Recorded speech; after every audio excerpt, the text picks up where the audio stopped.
চ্যানেলের খবর বন্ধ করতে চাইলে পর্ণা সমস্ত পুলিশের কথা লুকিয়ে লাইভ রেকর্ডিং করে সাধারণ জনতাকে দেখালো। বিস্তারিত জানতে সঙ্গেই থাকুন, চ্যানেলটাকে সাবস্ক্রাইব করে রাখুন। পর্ণা অনেক চেষ্টা করছে যাতে অভিজিতের এই অবস্থা যে করেছে তাকে উচিত শাস্তি দিতে পারে, আর বুবাইয়ের যে এই অবস্থা করছে তাকেও। ঠিক এই কারণে পর্ণা ঘন্টার পর ঘন্টা কিন্তু চেষ্টা করেই যাচ্ছে। ওইদিকে পুলিশের সাথে তর্ক বিতর্কে জড়িয়ে পড়েছে পর্ণা যেইভাবে পুলিশকে ছেকে ধরেছে তারা কিন্তু একেবারে ভয় পেয়ে যাচ্ছে, কেননা লাইভ নিউজের এই রিপোর্টারকে মানে পর্ণাকে সকলেই ভয় পায়, কেননা পর্ণার কথা কোনো লেভেল নেই। তাই পর্ণাকে সবাই যেহেতু ভয় পায়, সবাই চিন্তা করছে, এমনকি ঈশাও চিন্তা করছে যে কি করে পর্ণার থেকে বাঁচা যাবে। একবার ঈশা চিন্তা করেছিল যে পর্ণাকে প্রাণে মেরে ফেলা, কিন্তু তখনই সুকুমার হালদার বলে যে পর্ণাকে প্রাণে মেরে ফেললে তাহলে লোকের নজর আমাদের ওপরেই পড়বে, আমাদের প্রশাসনের ওপরে।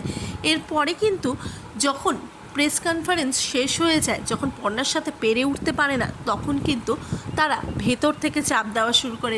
লাইভ নিউজের যে সবচেয়ে থেকে উঁচু পোস্টে আছে তার সাথে পুলিশেরা যোগাযোগ করে, আর সেখান থেকে তিনি কিন্তু সকলকে বলে যে এই নিউজটাকে এক্ষুনি ড্রপ করে দিতে, এই নিউজটা যেন না চালানো হয়, যত নিউজ ছিল এই চ্যানেলে সমস্ত কিছু ডিলিট করে দেওয়া হয়।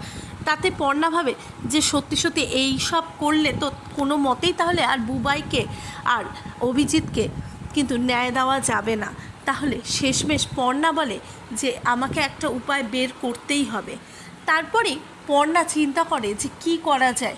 এরপরে পর্ণা পুলিশের ডেরায় ঢোকে, থানায় সমস্ত কিছু নিজে প্ল্যান করে, আর ওইদিকে লাইভ নিউজে যে রেকর্ডিং করে তাকে সঙ্গে নিয়ে সে পুলিশের ডেরায় ঢুকে সেখান থেকে কিন্তু সমস্ত কথা রেকর্ডিং করে লাইভ টেলিকাস্ট করে প্রত্যেককে দেখিয়ে দেবে, প্রত্যেকটি জনতাকে দেখিয়ে দেবে।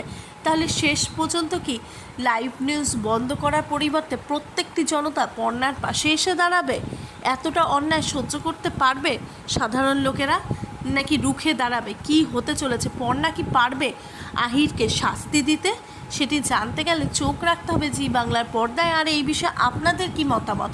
প্লিজ আপনারা আপনাদের মতামত অবশ্যই কমেন্ট বক্সে কমেন্ট করে জানান।